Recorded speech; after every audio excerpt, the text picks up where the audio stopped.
Okay, so what I'm saying is yes, the people that tend to follow along with Trump are the gullible ones, the people that you know, I don't know how you put it, they jump to conclusions. jump to conclusions, right? So, but I also feel like the people on the other side of that argument are hyper aware of that, and they know that those people are going to jump to conclusions, so they will feed them with things that they know they're going to grab onto, like Sure. um, like they'll take the good people argument with Charlottesville, okay? Yeah. So the good people argument, yeah, there's good people on each side, right? Big yikes. Cringy argument, right? Yeah. But you never shown what's after that comma, okay? So there was a comma in there, and he said, now don't get me wrong, I'm not talking about the racist, the white supremacists that came here. Those people should be flatly denied, and I deny those people flatly. I'm talking about these people and these people. He said that right after he said the good people comment, but you never see that.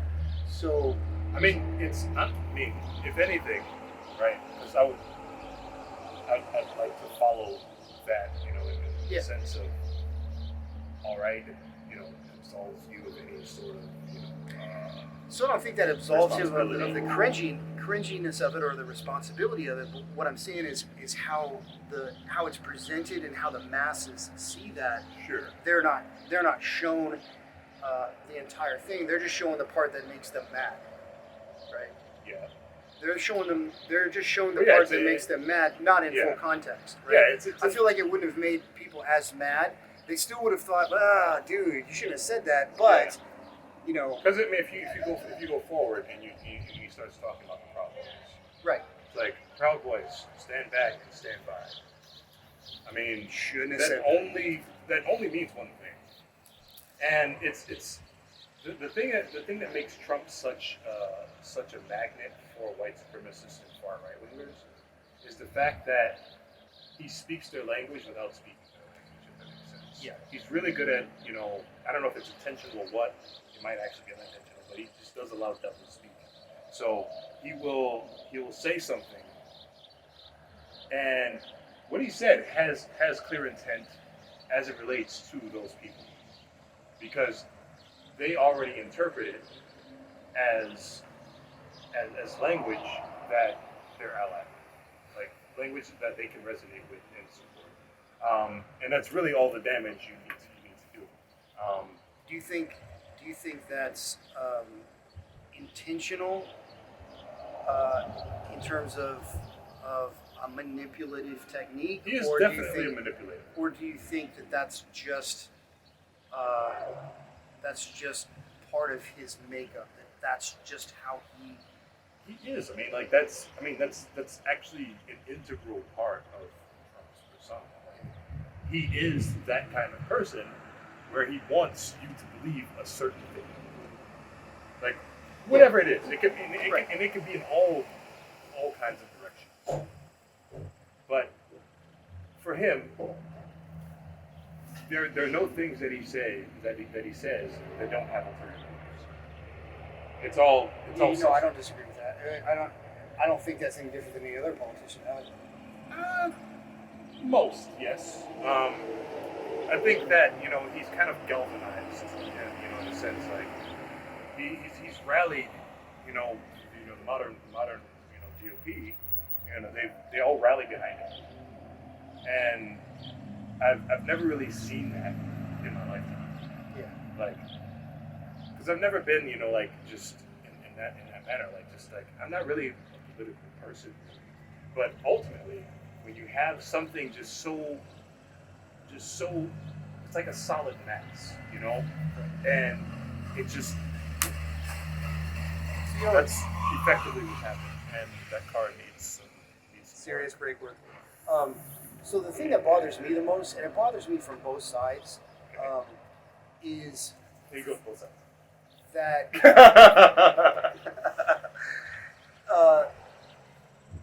is that you can't disagree agree with somebody Okay. without, like, I can't defend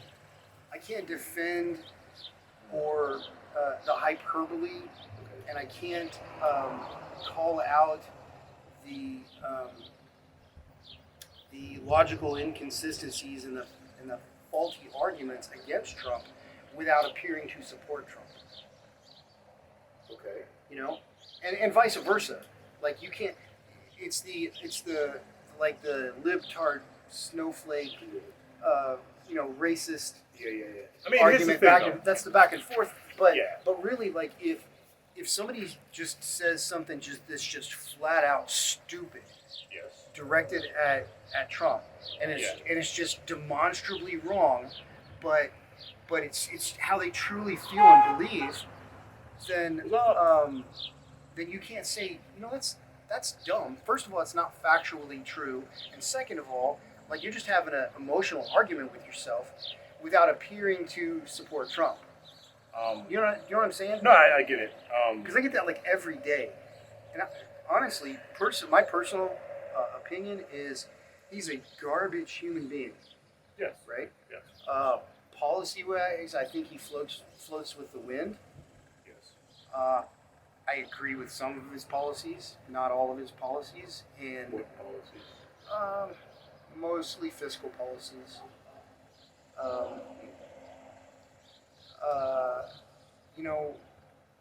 I'm way more libertarian Yeah. than conservative or Yes. or classical liberal, I guess you'd say. Like, I don't think the government has any business in let's take the hot button issues. I don't think the government has any business in the abortion issue at all.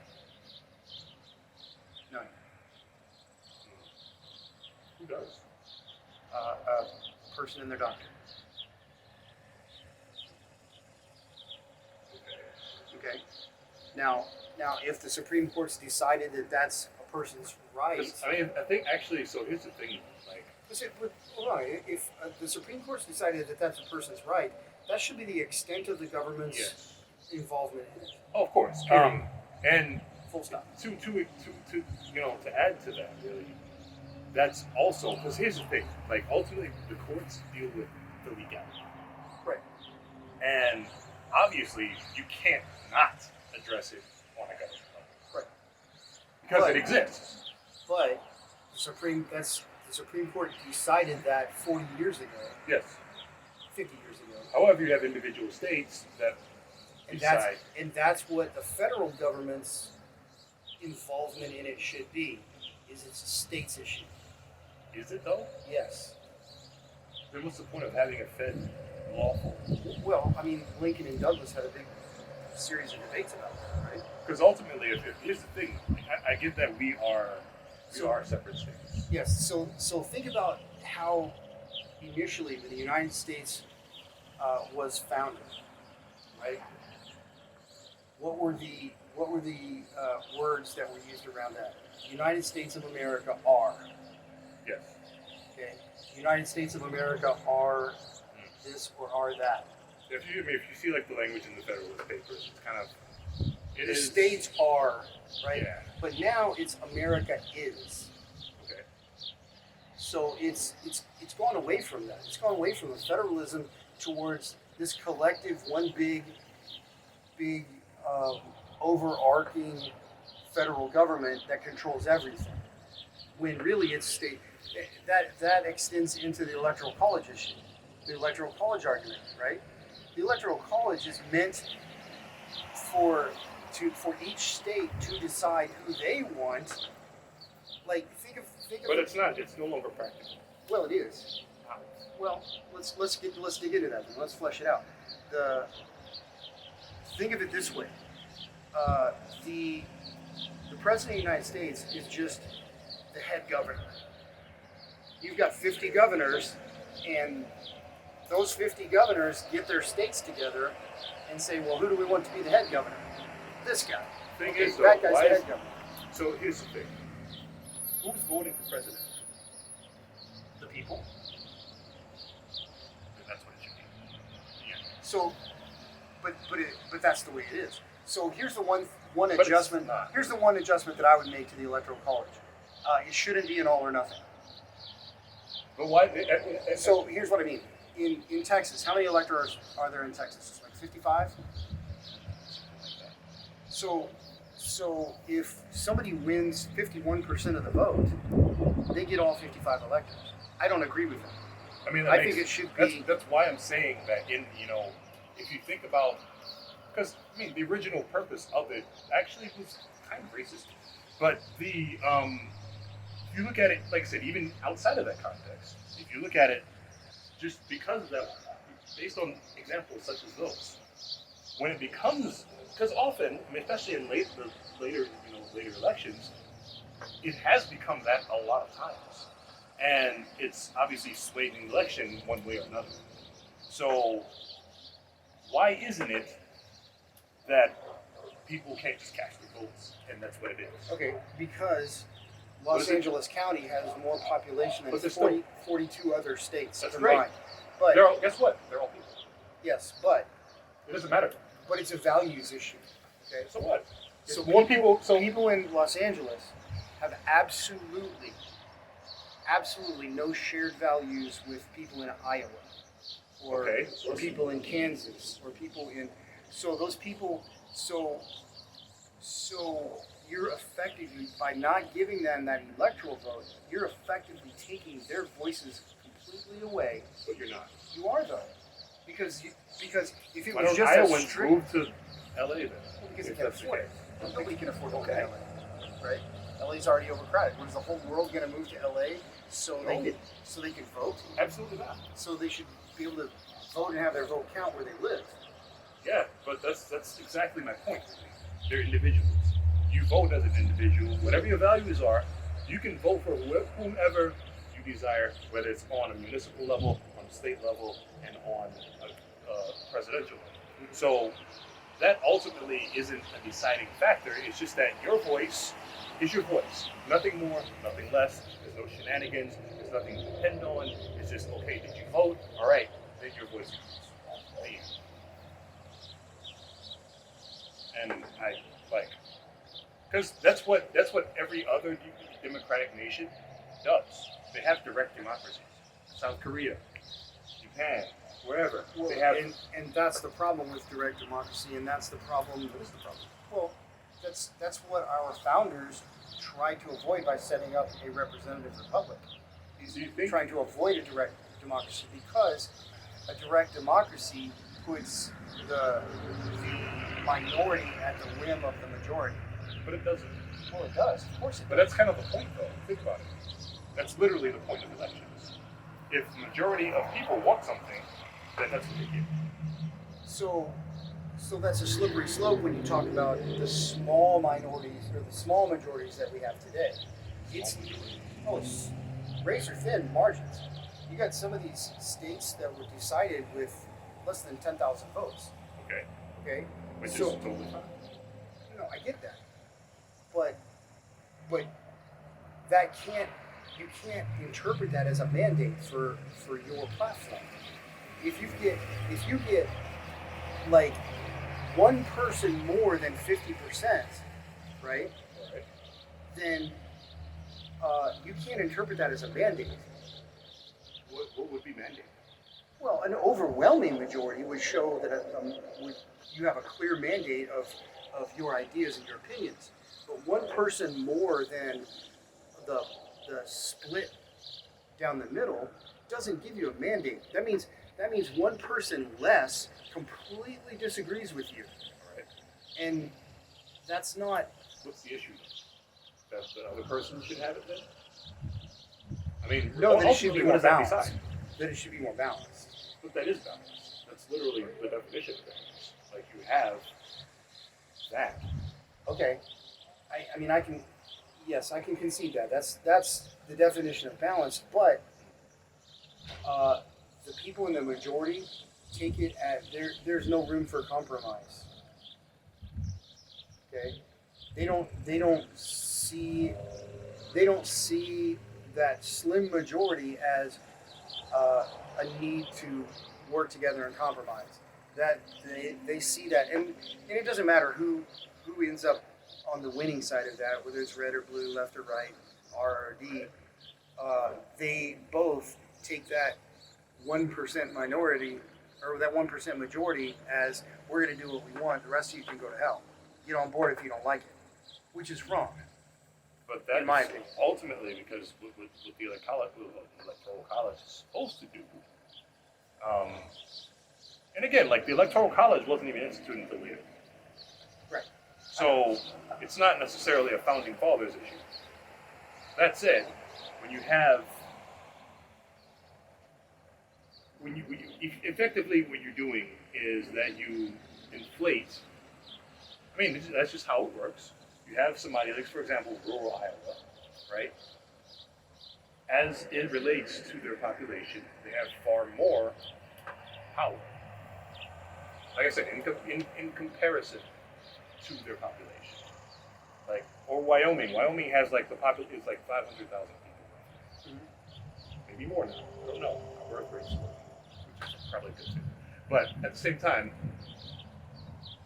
they have, just like I said, it multiplies based on the number of electors that they have. So, again, it's, even though I understand, I understand what you're trying to say there, and it's something I've already acknowledged. It just doesn't, like, in a practical sense, because if you also think about it, like, roughly only half of people actually vote. Yes.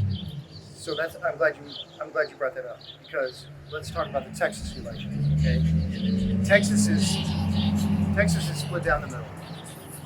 Texas is split down the middle between red and blue. Sure. And it's mostly city dwellers versus rural dwellers. Right? And it's honestly, like, I'll like to add to that. It's actually, you can go to most states and it's generally that way. So you look at the number of people that voted in the last election. Let's say, okay, there's 39 million people in Texas, 35 million people, something like that, and 6 million people voted. Okay. And half of them voted for one side and half of them voted for another, roughly. Okay? Yep. So out of 35 million people, 3 million people voted. That means literally 32 million people didn't vote for that idea. Okay? So I struggle with how you can take that as a mandate. But is that something, ultimately, how can we effectively criticize anything like that when something like that, When talk those about people eligible voters, didn't bother to vote, I get it. yes, it's their choice to not vote, as opposed I to... get that. But just because they didn't vote against you doesn't mean they're voting for you. Of course not. Right? But that's kind of the point. Like, whoever voted, that's how it works. That's how any democracy works. Like, if you voted, then your voice counts. If you did not vote, then it doesn't. Right. What can you really do? So my question is always when someone's elected that doesn't represent my view of the way things should be. My question is always, how are you going to represent me? How are you going to work for me? What are you going to do? Because they do work for us. What are you going to do to represent what they're supposed to represent my needs, other than tell me that I need to get on the train and be quiet? Yes. But it's going to be a perpetual problem. Yeah. You're never going to be able to rally every single person behind a single candidate. It's never going to happen. It doesn't happen in other countries. It doesn't happen anywhere, unless it's mandatory, like North Korea. Right. Come to your father, right? So, with that, excuse me. Yeah. Oh yeah, nice. But with that knowledge, right? I mean, that's something that ultimately just needs to be accepted as part of a democracy. Like, if it's truly, like, just think about even just the origin of the word. Mhm. Like, it's a people-based thing. It's entirely decided by... I think people misuse that term democracy, because we don't have we're not in a democracy. I know we're a constitutional republic. with a democratic process. Yes, but we realistically we can do democracy. Why not? What's the problem? I think We can still have our checks and balances in the government. I think we're too diverse. I think we're too diverse to have a pure That's democracy. a good thing. Well, being diverse is a good thing, but I think we're too diverse to have a pure Because democracy. think about it, like when you think about like the levels, right? Like I mentioned earlier, you have your municipal levels, you have your state levels, right? It's all you have different. And in fact, you could say like the things that affect local areas are more important than the things that affect you at the presidential level, the executive branch. So it's not really like when people talk about things that directly affect them. Ultimately, they're going to need to be voting for the right representatives. They're going to need to be voting for the people that really affect change on their level, as opposed Yeah, to. I agree. No, So- I mean, local elections are vastly more important than national elections. But again, like a lot of people, a lot of countries have done direct democracies for a long time, and there hasn't been issues with that. Like it's done in practice. Like Korea, for example, they have 55 million people. How many parties do operate in Korea? But that's also something we need to get rid of. Absolutely. Two-party system is destroying. Because all right, I will say this. I'll say this as well, just to add to that, right? When you have ultimately, like when you have a diverse array of parties, like you really should, right? Because we started out having more parties that had more power than we do now. But in a lot of countries' cases, it kind of does end up sort of that, just gravitating toward two parties. Mm-hmm. But if only, one person is of one party, another person is of another party. But even then, you'll have like maybe one person gets like 35% of it, one person gets like 25, whatever. But it goes down the list. Whoever actually gets, the most votes wins. It's not just like it doesn't always have to be a 50-50 thing. I agree. In a two-party system, it always ends up being a 50-50 thing. Which is fucking stupid. It always ends up being a 50-50 thing. Yeah. In the multi-party system, where the winner might only get 20% of the vote, they know going into it that they're going to have to build relationships and compromise. Sure. Because they know they only have. They shouldn't have to. I mean, ultimately, like these people shouldn't have to rely on like lobbying and Right. But that's the kind of problem dirty with that tactics. two-party system. Yeah. Because if I disagree with one party's platform, okay, if I disagree with the Democrat platform, Sure. then I become a Nazi, right? Wait, what? Well, then I have to vote Republican, and then I'm looked at, you're a Nazi. You voted for him, you're a Nazi. I mean, Well, no, I'm not really. I just voted against them, right? I think ultimately, and honestly, I don't really know how that can be done because With a multi-party system. we have a multi-party system. Yeah, but it's it's that not in practice, effective. That's It's what not I'm saying. effective. Like, how can you actually make it so that other parties actually have any pull whatsoever? Stop the bullshit with the polling percentages for debates.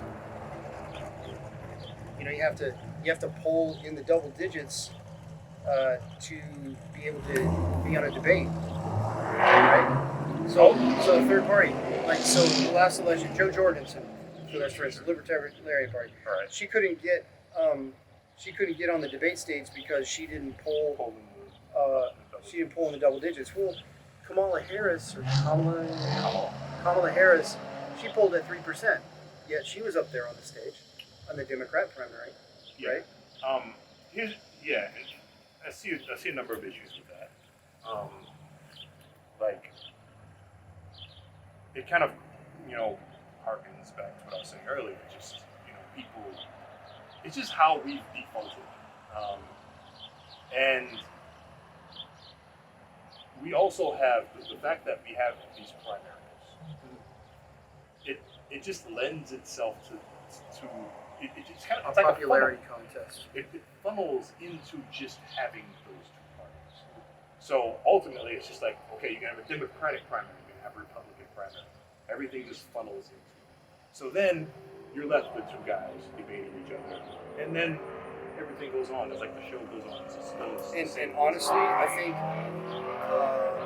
if in the last election you would have taken Donald Trump out of that equation, any single one of those candidates probably could have beat Biden. Of course. Shit, even Bernie would have beaten. Bernie would have beaten. And Clinton. Yeah. And Clinton the first time around. Like, so I think anybody. So go back to 2016. Yes. Any single one of those candidates, Ted Cruz could have beat Hillary Clinton, and he'd have been a two-term president. Maybe. Most likely. Except for COVID. COVID would have been depending on how he handled COVID. Because that's why I'm telling you, that's why Trump lost. Shit. That's why Trump lost. But ultimately, like look at, like I said, if you talk about like straight numbers, based on the debates, and like if we didn't have a two-party sort of obligation, in all likelihood, Bernie would be president. Very possible. So well, I mean, how would you have gotten around the DNC blocking him in 2016? that's the problem. That's another problem to address. Even with the fact that even if there was 4 parties involved, the DNC still would have blocked him for that. Yeah, the fact that 1, he had to run as a Democrat. 2, the DNC, like, why does the Democratic National Committee have to do anything? Right. Let them run. Run as you are. No, I agree. And whoever actually gets the most votes wins the election. The end. We're kind of throwing wrenches into things that don't need to. Like, it doesn't, like, voting doesn't need to be complicated. Nope. At all. Like, stick your shit in the fucking ballot box. So here's for whoever you want. And so here's my fix. Here's my fix. And I've said this all along. Nope. Finger, purple ink, vote, get out. Drop in the ballot box. Purple. You remember how they voted in Afghanistan? Okay? They get the little thing of purple ink, and they get the ballot. Who do you vote for? This guy or this guy? Take your finger. Boom. That's who you voted for. Now your finger's purple. You can't vote again. You've marked your ballot. Put it in the box. Sure. I mean, I can see in a roundabout way why that would do something, but it's effective. I mean, shit, we could, here's the thing, dude. Honestly, at this stage, given the technology we have, and I know people are like, it's not secure. It's like, fuck that shit. Like, you can fucking vote online. You can fucking do it. Like, it's actually possible. If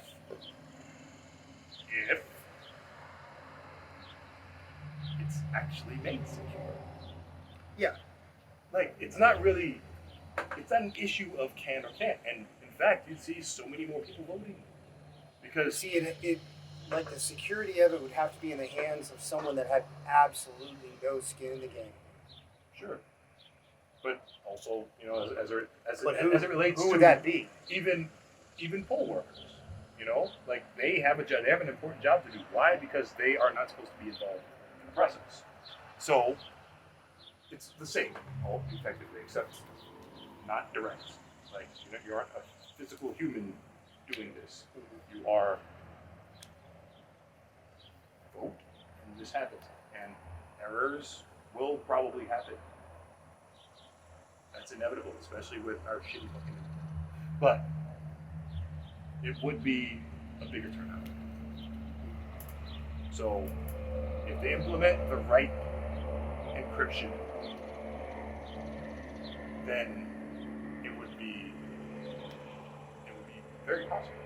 And I think eventually, as things get, things evolve further, you're gonna see more of it. And I think that should be how it is. There's no reason we should be trying to regress into the Stone Age. Shit's gonna keep moving. Well, how do you think we're regressing into the Stone Age? Well, some people like to want. Some people want to go back to the whole like, you know, like it's not necessary. Like even if I can kind of see some of the merits of it, it's not a necessity. So, I mean, we just don't make shit harder on purpose. What for? What does it do? Other than just piss people off. You think people want to stand in line to fucking vote? They'll just go home, have a beer, and not give a shit anymore. You know what I'm saying? Like, yeah. So it's. Do you think that's a universal problem, though? I've never had trouble voting. I've never had to wait in line more than 20 minutes to vote. I've never had trouble finding a polling place. 20 minutes. Some people don't even want to wait 20 minutes. Yeah, I mean, I get that, but it's not an impediment to my right to vote. Let's come back tomorrow. You shouldn't be that. You shouldn't be that hard. You know. We got, what, 12? I'm not saying 12 that. Or 17 I'm not saying days that. of early voting. I go to fucking Home Depot and vote. Yeah, I mean that's great. I'm not saying that was a difficult thing. I'm saying that just in all sense of reality, like it could be easier. I mean, like you shouldn't have to wait hardly any time. Just vote in form, be done. You know, just be quick and painless and. So the last time I voted at the mall, and the only amount of time I had to wait is there was somebody on every voting machine, and I had to wait for a machine to open up. I mean, and of course, like if you that wasn't inconvenient at all. Sure. I've never not since I've been 16 years old, not had an ID to vote or to a picture ID to show somebody. I don't know how hard that is. And it isn't.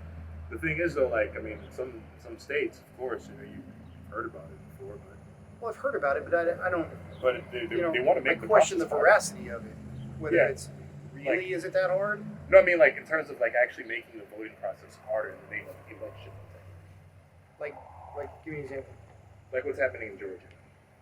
I'm not aware. And even here in some ways. Well, I'm more aware of what's happening here than Yeah. Georgia, but what's happening in Georgia? Well, it's just to put it simply, they're kind of narrowing the gap of like when you can vote, how even not necessarily like you vote for or anything, but just the process of voting is made harder.